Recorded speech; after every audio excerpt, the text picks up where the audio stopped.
of attraction states that like attracts like when it comes to energy.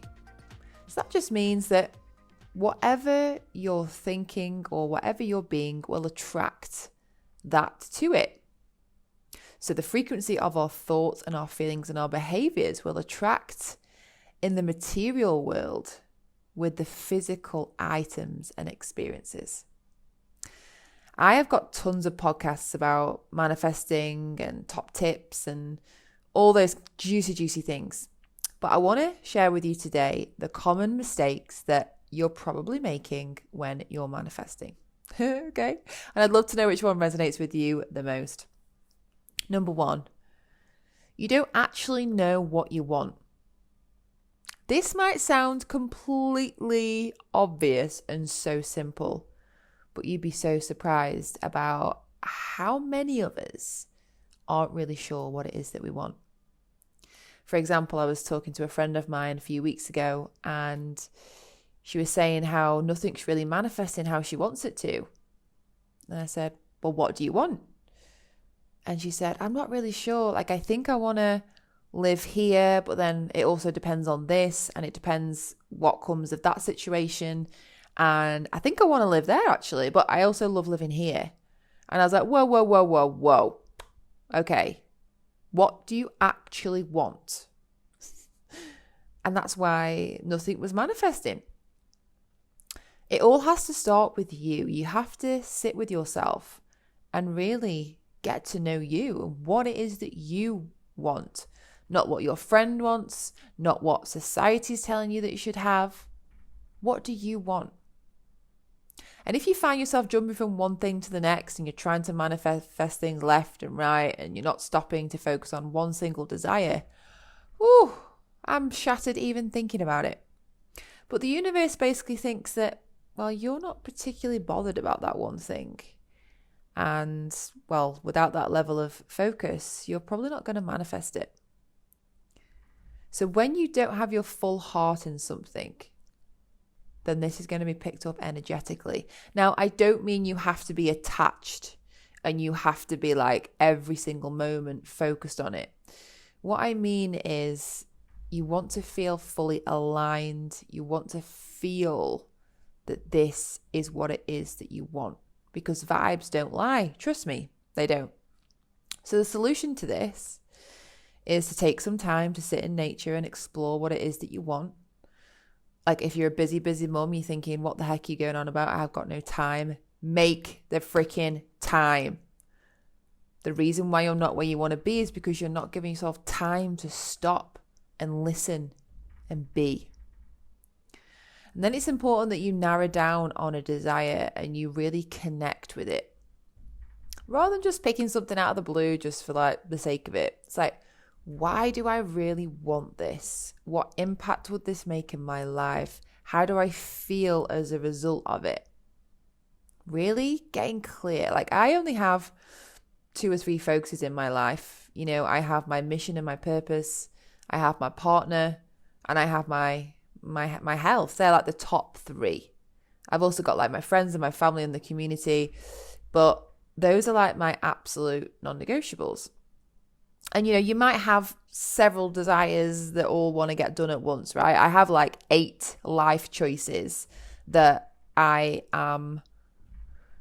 got clarity on, but I can't focus on all those things at once because otherwise I'd be literally all over the shop. So I feel into what's the most resonant thing for me right now. And for me, it's my mission, it's my health, and it's my person. And so when you can focus your energy on a few things before moving on to the next, it really helps to create some momentum. Okay? So take some time for yourself and get clear on what it is that you want. Okay, so the next thing is you might be starting too big. I am a huge advocate for vision and dreaming big. But sometimes dreaming big can cause so much pressure because it feels so unrealistic that it actually has the opposite effect. Now, this doesn't mean for a second that big dreams aren't possible. It's quite the opposite. It's the fact that when you're starting with the law of attraction, you haven't had time to build trust in yourself and the universe just yet. And so if you're going from being completely broke to then saying you're going to be a millionaire, like, yeah, of course, dream big. But if you've not had the time to trust yourself, the universe, manifesting, it might just be too big. And then that resistance will cause you to manifest more of what you don't want.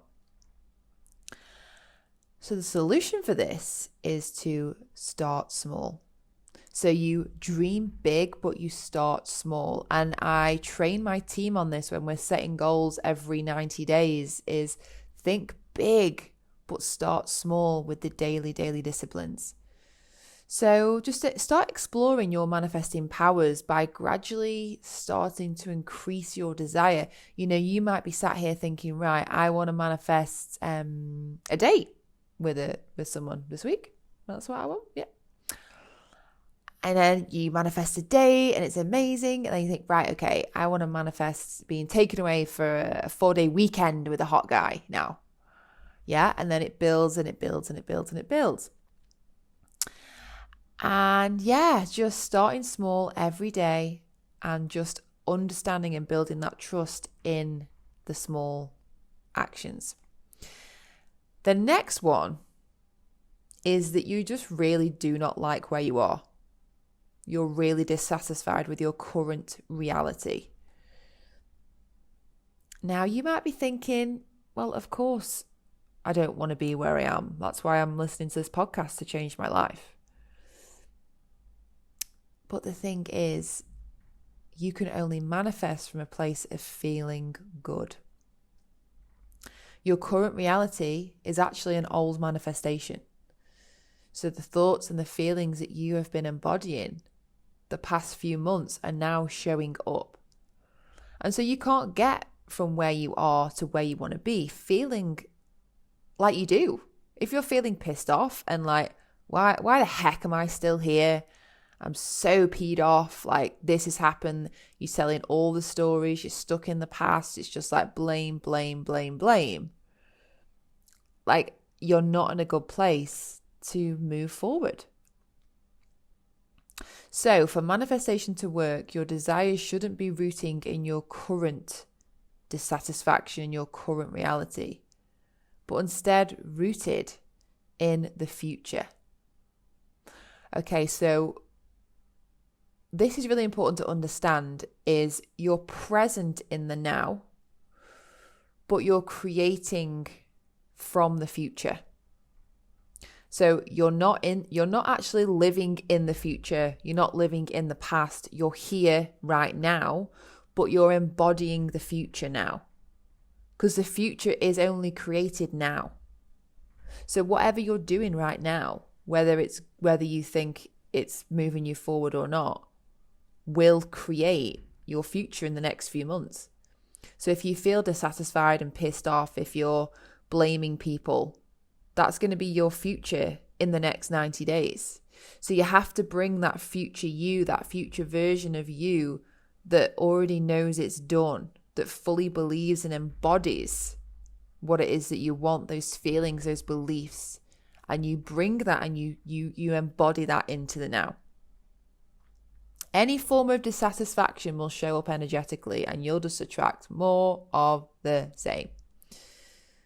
So like I said, your solution for this is to just feel into why. Evaluate your why. Why do you want to manifest something different?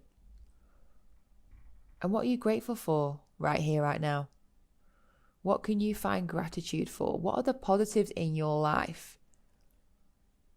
And understand that you don't need to change anything about your life because happiness comes from within.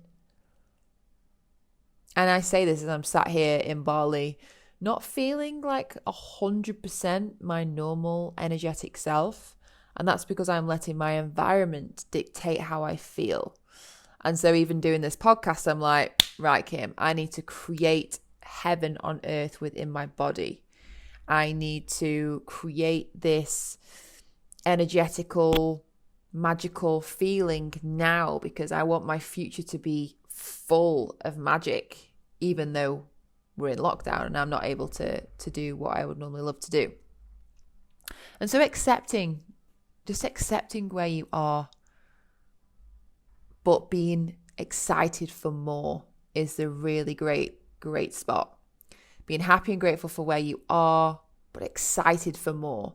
Not being desperate, not being so dissatisfied that like you can't wait to get to somewhere else. That just will not work. No. Okay, so we're on number 4, I think. Okay, so another reason you're not manifesting what you want is because you are a victim. That word just feels so icky.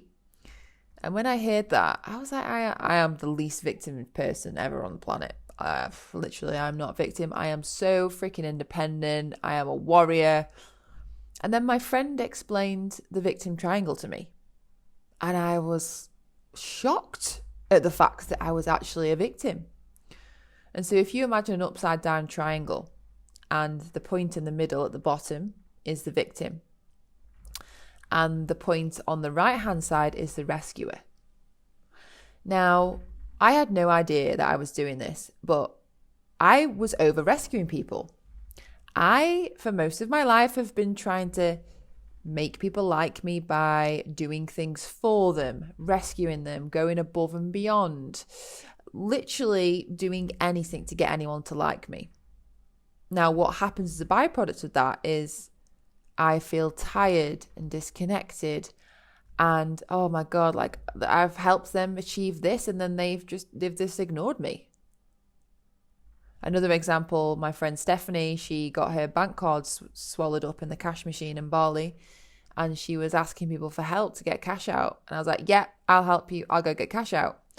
Anyway, it's quite tricky to get cash out on my card. I don't know why, but it takes me like 4 or 5 times. And it took me like 5 times. And on the 5th time of trying to get money out for her, I dropped the bike on my leg and I scratched my leg. It was bleeding. I came back home and I was like, oh, I've hurt my leg. And the girls were like, oh my God, how did you do that? And I said, oh, I was trying to help Stephanie and I was getting money out of the cash machine and I just ended up breaking it. Oh my God. I was being a victim. Holy cow. And this is like 8.5 years into personal development. I was not owning my shadow and my shit. And I couldn't figure out how I could possibly help someone without actually rescuing them. It was alien to me. And someone said, oh, why don't you just give her your card and she'll go to the cash point herself? And I thought, yeah, that is it. That is it. And so the rescuer needs to become more of a coach and a support rather than someone who's always doing things. And I know where it's come from. You know, my mum was just incredible. She loved doing everything for me. She went out of her way for everyone. God bless her soul. That was her purpose on this planet, just to love and to give. And, you know, I've obviously embodied that as well. And, you know, it's so lovely to be able to be in a position to help people.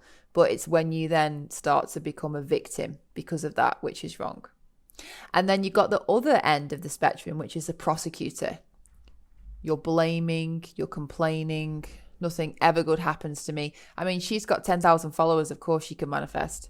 Oh, I mean, look at her. She looks like a freaking model. Of course guys are going to meet her instantly. People like me, I don't look like any of those people. Like, we go into this, like, prosecuting, like, blaming. God, if I had better upbringings, then my life wouldn't be like this. And guess what? We become a victim. We're not taking responsibility. Have you ever had any of those things enter your energy or your thoughts? I'm pretty sure that everyone's had something of that sort happen to them, especially with social media. Now, it's one of the most biggest mistakes in law of attraction is people not being responsible. And how you get out of the victim mindset is you forgive people. You love people. You say, that's good for you. I'm over here. Yes, I can support you. This is within my boundaries. You empower people. You compare yourself to only past versions of yourself, and you become an empowered person instead of a victim. So asking instead, what is this teaching me? How can I grow from this?